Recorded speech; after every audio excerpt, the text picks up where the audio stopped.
everyone, welcome to Realtalk, and I'm your girl, Miss Vivi. Today, I'm going to be interviewing one of the nominees for Celebrate Africa. Yes, his name is Dr. Lartey Lawson from Ghana. And welcome to the show, Dr. Lartey Lawson. Thank you very much, Vivi.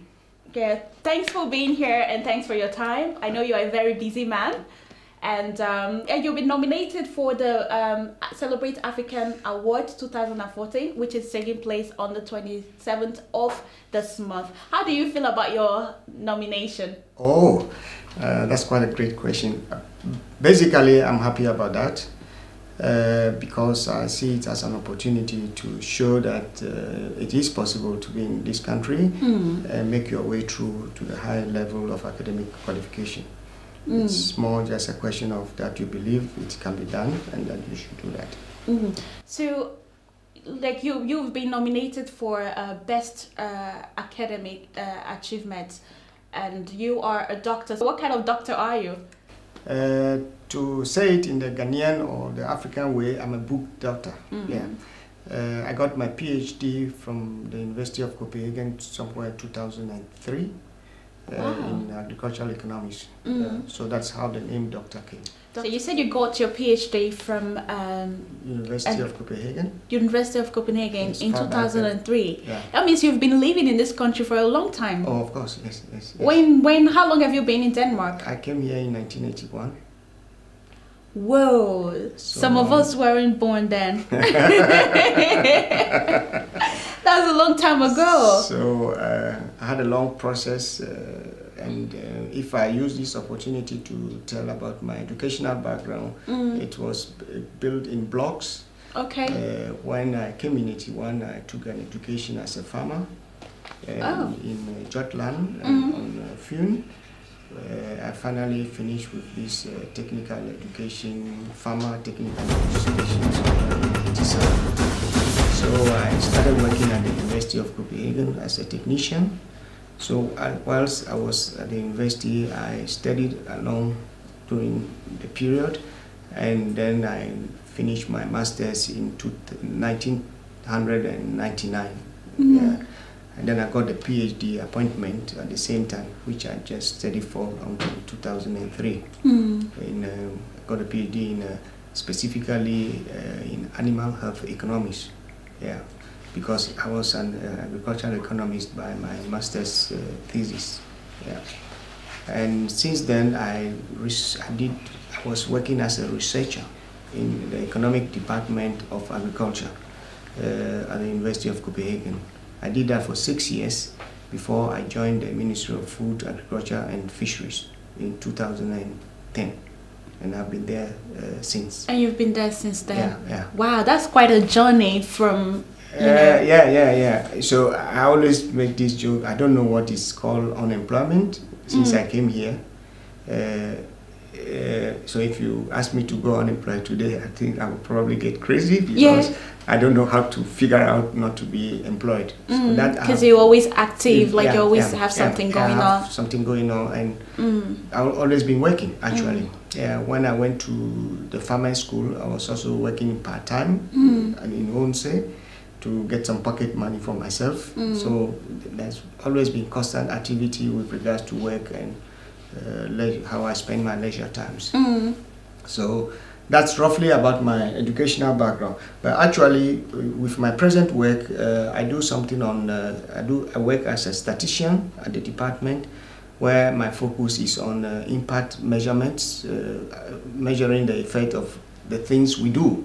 So in my area, when our controllers go out and control the food establishment sectors of the country, this data collected has to be interpreted in words, so we try to measure how much effect it has because we do this kind of controls either on the farms or in the shops around. And then as at now, I'm working with a specific project which is about measuring the welfare of animals on the farms. Wow. Yeah. So I'm trying to develop, I'm in a group which is developing an index model. And how can we use data collected from the farms to generate an index where we can follow the welfare of animals over time. And this has been a government wish. So we started this project 1.5 years ago, almost 2 years ago. So we are still on it now, and I play a role in developing the model. Yeah. So that's what I live by. Apart from that, I'm also a censor and examiner at the Copenhagen University in the area of agricultural economics. So I do a lot of examining students' master thesis and bachelor thesis, and sometimes the project works they do. Apart from that, I also have external lecturer position at the Aalborg University, which in Jutland, where for a week or two I go to teach international marketing statistics. So that's how I live. For the income, my income. For the income, for the money. Yeah. And then if you want to talk about my private life, I'm a very engaged person. So I do a lot of activities in the society. I'm politically engaged. Yeah, I noticed that you had some election going on last year. For the region of like Copenhagen area. The Copenhagen capital city area. Last year I stood for the regional council elections, but I couldn't come in because my votes were only 650, and I need to have 2,650 if I should come beat the colleague who was just ahead of me. So 2,000 votes more. But I was a little bit sad that I couldn't get this 2,000 from Copenhagen area. That would have been great. But anyway, I'm still going to stand in 2017. We know the year the election will come again, and that's 2017. So I will do that anyway. And I'll definitely make sure that I vote this time. And so that's about my political engagement. I'm a social liberal by party orientation, because that's how I am. I believe basically that we as individuals should have the right to decide what we want to do with ourselves, but I also know that we are not equally created, so there will be social problems which we have to be able to take part of. And for me, it is natural that those who have the opportunity to do better relative to income are able to support those who are not able to do the same. So that is how I don't need people to convince me to be a social liberal. No, it is natural with me because that's my character. That's your character. That's just part of you. And it just comes naturally. And that is the party I belong to. And then, of course, if you ask me about my other social engagement, it's I've been many years for the chairman of a board of a public school where my daughter was going. She's finished now, so I've come out of this. But I still engage myself in the board of one of the biggest, second biggest athletic club in Denmark, and it is located in Copenhagen. It's called the Copenhagen Idrætsforening, or in English, Copenhagen Field and Track. It's located at Østerbro. My daughter goes to athletics there. So I'm in the board, and I also participate in making the board effective and trying to get all the money we can get. Actually, I'm engaged in a school project, which I initiated with this sports club, where we are actually going to, we have an agreement with one local school at Østerbro, and we get our trainers to train the school children during the day when they're at school, so they come for 1 hour and have athletics at the Østerbro Stadium, which is quite located close to the club and the school. And this process, we are going to have the whole school going through in a 6 weeks interval. So every class comes at 6 weeks, and then another class 6 weeks, and hopefully when we finish, we have run through the whole school system, introducing athletics to the children. It is my passion that I want to see more of people from the African community engaging in athletics, because I think they have a role to play. But it looks as if athletics is not very popular in this country, so it is not reaching it's not reaching everyone. And exactly, that's also the same a problem we're going through when it comes to the academic aspect of it, because most youth, I mean, like they did a research for some time ago that children with foreign background, they are about 2 years behind, like academically, you know. And also coming from you, I mean, you're from Ghana, and you came to this country in 1981, and from there you know you've been struggling. Like you started, you attended a farm school for farmers, and from there that was where your interest is that where your interest in agriculture came about, or is something you've always had in Africa? Oh, actually, I came to Denmark because I wanted to study agriculture. Okay. Yeah, so that was my motivation for coming. Yeah. I mean, that's a long story behind that, you know, for leaving Ghana in 81 to come here, because I wanted to study agriculture. So that was clear. And, you know, at that time, when you want to attend an agricultural school, it is obliged by law that you should have a practical place somewhere. So I got a position on the farm somewhere in Jutland called Hamstrup. It's quite close to Henny. So I stayed there for 1.5 years before I started the school in Odense, because that was a requirement back then. At that time, And so when I finished the school, first you have to get a farmer's certificate. So actually, I'm a qualified farmer. So if I stop working and I want to buy a farm and run a farm, I can do that because I have this certificate. Yeah. And every Danish person needs this certificate to run a farm. So that is the regulation. But after that, I took a technical education, which was, I mean, more in the direction of advising farmers. When I finished that, I got a job at the university as a technician. Then I just studied at the university whilst I was there until from 87 to 1999. So I've managed to finish my bachelor and my master's degree. But when I started on the PhD late December 1999, I have to stop my work and then do the PhD, because in PhD education they pay you. They pay you, so you need to go for the money too, so not just for the passion. But of course you have both work and academic education, and that was important for me because I was in the research field. So language wasn't a barrier for you? Oh, I didn't say it like that, because of course I speak Danish, but I still make mistakes like any other person. But I don't look at it as my limiting factor.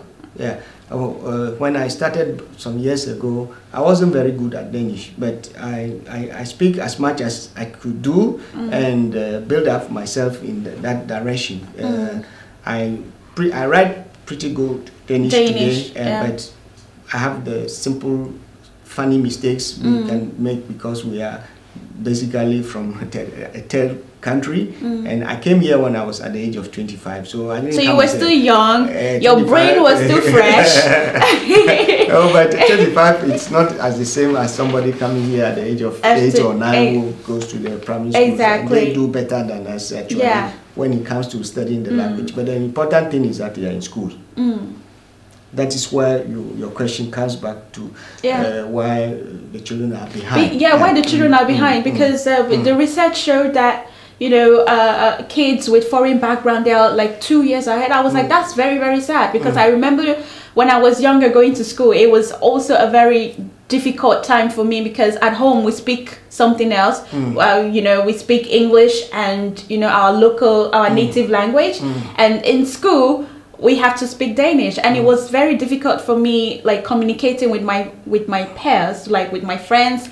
But as time went on, it was, you know, I became better, because I was like, no, I have to be able to, because in Denmark you have to be able to speak Danish, you know, to further your education and everything. And that's where you're going to have people telling you, or your tutors or something telling you that, oh, you know, your Danish is not good enough for you to attend the gymnasium, like the high school, and you have to, you know, take this education, and you have to do. So many foreign kids, they've experienced that, you know, that is very, very difficult to fit in. Even when you're trying very hard, you know, it's very difficult to get your dream education, and because of the language barrier. So I was quite surprised with your own story that you you came in as a 25-year-old, so you already matured, you're already speaking different languages before, speaking Twi, or that's the language that you speak in Ghana, and coming here. So was it like, I was kind of like surprised that it wasn't actually difficult for you to blend in into the Danish society, and because coming into the Danish society, you already have like you're already built up. You have your opinions and you have your way of saying things. And coming to this country, it doesn't. You weren't like, you didn't got a surprised by you weren't shocked by the culture differences between Denmark and Ghana. Probably one of the strong sides of my character is that when I focus on something, I always look at the positive side of the things. I focus less on the negative aspects. I think that is also some kind of inbuilt characteristic. So when I'm going around, I don't bother very much if people are looking queer at me or making funny jokes, so I just close my ears, but then I just focus on the things I want to do. When we come back to this issue of education of the children, I have quite a lot of opinion about it and what we could do. One of the things is that I think when foreign parents, or for that matter African parents, are here with their children, they are limited by their knowledge of the Danish language, which they cannot do anything about. They can make efforts, they can improve themselves, but that is what it is. But for the sake of the children, they have to be more engaged with the children. It is not, we don't send children to school and expect them to be good by coincidence. So that means there should be more active participation in the child's life when it comes to school or other social activities. Some parents I know from the foreign community actually keep their children at home when they have to go to this free TCM after school, which is a very bad idea, because in this system you learn things that you would not normally learn in the classroom. So you need to be there. It can be tough, but that is the best you can give to the child, because we have what we call the social competence. That is the capability to live with others in the society and not jump into your feet or quarrel or getting annoyed and falling back from things. But that you are trained when you go to this area. What I have in mind for African or other immigrants in this country who are not very strong in the Danish language, when you become more interested in the child's development, especially with regards to school and the social aspect, then you also participate in what the child is doing. If you are not good, then you have to spend some of your money and pick people or get people to teach your child at home. You have to make your child to read lessons at home. You can't do it yourself. It doesn't cost very much to engage some students from the environment who comes and give your child some lessons at home. Now the government have made a lot of changes in the system, such that leisure cafe, which we commonly hear about, it's applicable at the school, so these children can go there. But even that, you cannot build the success of your children on the provision of leisure cafe or what they get in the school. You have, as a parent, to be engaged in the child's activities. And you do that in several ways. And one of the things I also feel a little bit sad about, many Africans, and for that matter, many foreigners, do not travel in Denmark. When they have money, they go back to Ghana, Nigeria, or wherever they come from. But it is very important to take your child to Helsingør, see the museum there. The children are not very enthusiastic about going to the museum, but you do it anyway. You take your child to Aarhus and walk around and find some interesting parts of the country. You take your child to North Jutland, find a place where you can live for 3 days, and introduce this child to the country called Denmark. Because when the child comes back to school, he or she is going to talk about this to their friends, and that is how you generate a type of conversation which you don't normally hear the school children are talking about from their local things, because these are all necessary for the development of the child. So it is about spending your time on the child when the child is going to school. Never leave everything for granted to the teachers. You have to participate. You can't get somebody to help you. It doesn't cost you to pay 100 krona, 200 krona for that in a week. So, there are possibilities. There are potentials for these children to do well. Very much admire this group, UVU, who yeah. are doing a lot of campaign to get the children at the university level to choose their subjects. But that's because all of a sudden you have a lot of foreigners who are actually entering the university environment, and they need this kind of facility. What we are lacking is the same facility provided at the public school level, where the children can get help to finish their schools and get better grades to come to the colleges they are capable of being. So it's a combination of that. So parents have to be involved there in their children's life. In the children upbringing, yes, and because you know their impact. I mean, their impact in the children's life is very, very much more important than what the school has to teach them. As a foreigner, it is much more important. We should not live with the Danish notion that the school is there to provide everything.